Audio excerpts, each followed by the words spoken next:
Exercise को लेके लोगों में बड़ा भ्रम है। कुछ लोग बड़ी हैवी एक्सरसाइज कर रहे हैं, कुछ कम कर रहे हैं, कुछ ज्यादा कर रहे हैं। आपके हिसाब से एक सामान्य आदमी के लिए एक्सरसाइज का सूत्र क्या बनाना चाहिए, कैसे तय करना चाहिए? ये बहुत अच्छा क्वेश्चन है, क्योंकि एक्सरसाइज एक ऐसा इंटरवेंशन है कि जिसमें किसी का पैसा नहीं लगना, और ये किसी भी दवाइयों से, इनफैक्ट कई दवाइयों से मिलकर भी जो बेनिफिट किसी पेशेंट को होता है, हार्ट प्रॉब्लम में, डायबिटीज में, मोटापे में, जोड़ों के प्रॉब्लम में, उससे ज्यादा बेनिफिट देने वाला एक इंटरवेंशन है। एक्सरसाइज के लिए भ्रांतियां बहुत हैं, पर जिसको भी एक्सरसाइज शुरू करना है कुछ चीजों का ध्यान रखना चाहिए। पहले तो एक बार उससे अपने डॉक्टर से थोड़ा सा परमिशन लेना चाहिए, या जनरल एक मेडिकल चेकअप कराना चाहिए, जिससे कि उसके हार्ट में या कोई ऐसी प्रॉब्लम तो नहीं है जिससे एक्सरसाइज करने से उसको सडन डेथ का खतरा या सडन प्रॉब्लम का खतरा हो सकता है। एक बार डॉक्टर से क्लियरेंस मिलने पर जब हम एक्सरसाइज शुरू करते हैं तो गो स्लो वाला अपन फॉर्मूला अपनाते हैं कि शुरुआत में धीमे से एक्सरसाइज शुरू करें। इसके बहुत सारे तरीके हैं, बट ऐसी एक्सरसाइज करें जिसमें कि आप शुरुआत ऐसी एक्सरसाइज से करें जिसमें जैसे आप अगर आप वॉक कर रहे हैं तो किसी से आप एक कन्वर्सेशन, उससे वार्तालाप आप कर पाएं। ग्रेजुअली हमको एक्सरसाइज की इंटेंसिटी बढ़ाना चाहिए। जो बहुत तीव्र इंटेंसिटी वाली एक्सरसाइज होती है वह हफ्ता में 1 या 2 बार से ज्यादा नहीं करना चाहिए। जो सबसे सरल और सबसे अच्छी एक्सरसाइज है वो चलना है। इसका दूसरा रूप साइकिल चलाना या तैरना भी हो सकता है, पर चलना सबसे सुलभ एक्सरसाइज है, इसी को ही हम शुरुआत करेंगे। और हफ्ते के अधिकतर दिन पे ऐसी इतना तेज गति से चलें कि जिसमें हम जस्ट किसी से बात कर सकें। बीच बीच में हमें उसकी गति बढ़ाना चाहिए कि जिसमें हम एक सांस में एक सेंटेंस ना बोल पाएं, और इतनी तेज गति हमें कुछ मिनट के लिए ही मेंटेन करना चाहिए और फिर स्लो हो जाना चाहिए। तो स्लो फास्ट एक्सरसाइज करना चाहिए, पर जो फास्ट वाला एलिमेंट है वो कुछ समय के बाद जो।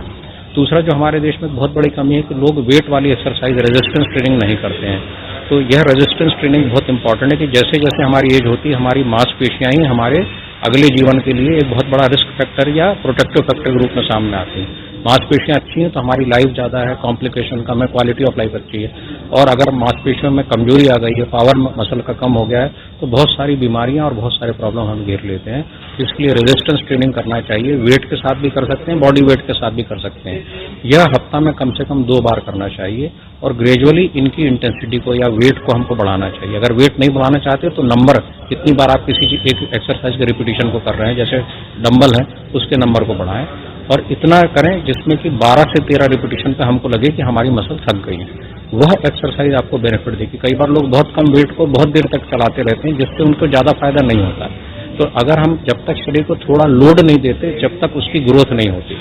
तो दोनों एक्सरसाइज, चलने फिरने या दौड़ने वाली एक्सरसाइज और मस्कुलर एक्सरसाइज में बॉडी को थोड़ा सा लोड दें और फिर स्लो हो जाएं, लोड दें फिर स्लो हो जाएं। ऐसा जब हम दिन में एक एक्सरसाइज सेशन में 4-5 बार करते हैं तो हमारे शरीर को एक्सरसाइज का मैक्सिमम बेनिफिट मिलता है। दूसरा, बैठा रहने को आप अवॉइड करें। अगर आप, अधिकतर लोग आज की तारीख में बैठे रहने का काम करते हैं, हर थोड़ी देर में हमको सिटिंग ब्रेक करना है। 1 घंटे के बाद में अपनी घड़ी में अलार्म लगा लीजिए, या एक मैसेज वाला कुछ ऐसा डाल लीजिए जिससे कि हमको बार बार इंडिकेशन मिलता जाए कि 1 घंटा बैठे के हो गया। भले ही आप केवल 1 या 2 मिनट के लिए चलें, पर उस 1 से 2 मिनट अगर आप चलेंगे हर थोड़ी देर में, तो भी आपके स्वास्थ्य में बहुत अच्छी सुधार होने की संभावना है। खाने को लेकर भी आपने कहा जी, हम लोगों ने एक 5 स्टार डाइट डेवलप किया है। एक तरह से ये पेशेंट को समझाने का तरीका है। इसके 5 नियम है। पहला नियम तो ये कि हम हर भोजन के पहले सलाद और एक अच्छा ऑयल सीड का मतलब है कि अलसी हो गया या अखरोट हो गया, बादाम हो गया, जो चीज ले सकता है वो सलाद के साथ में हर भोजन के पहले। ऐसा करने पर उस भोजन से जो निकलने वाली शुगर है वो कम बढ़ती है। जो खराब पदार्थ हैं भोजन से निकलने वाले, जो फैटी पदार्थ हैं, वह भी इन चीजों के में बंद के आंत के जरिए बाहर निकल जाते हैं, ब्लड में प्रवेश नहीं करते हैं।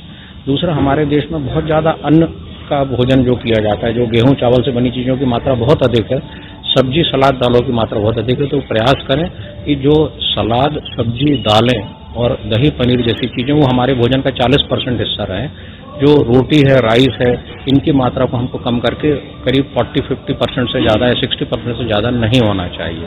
दूसरा, जो रिफाइंड फ्लोर है, जैसे मैदा से बनी चीजें हैं, उनको हम जहां तक कम कर सके उतना कम करना चाहिए। जो लोग नॉन वेजिटेरियन खाना लेते हैं वो हफ्ते में 2 से 3 बार चिकन या फिश जैसा हेल्दी नॉन वेजिटेरियन ले सकते हैं। जो रेड मीट है वो 10 दिन में 1 बार से ज्यादा नहीं लें। गुड़, खजूर, शक्कर की मिठास डायबिटीज वालों के लिए तो बिल्कुल मना है, पर जिनको डायबिटीज नहीं है उनको भी इनकी मात्रा पे कंट्रोल रखना चाहिए। पानी का एक सिंपल फॉर्मूला है, अपने वजन को आप 30 से गुणा कर दीजिए। अगर आपका वजन 70 है तो 70 30 से अगर आपने गुणा किया तो ये 2100 आ गया। तो 2 लीटर पानी आपको प्रतिदिन पीना चाहिए। जिसका वजन 60 किलो है उसको लगभग 1800 ml पानी प्रतिदिन पीना चाहिए। तो इस प्रकार से अगर आप अपने भोजन का ध्यान रखेंगे तो हमारा वेट भी कंट्रोल रहता है, शुगर, ब्लड प्रेशर, कोलेस्ट्रॉल जैसी बीमारियों से आप बच सकते हैं और ये दवाइयों के साथ में एक बहुत बड़ा, इनफैक्ट 50% आपका इलाज तो भोजन से ही होने वाला है।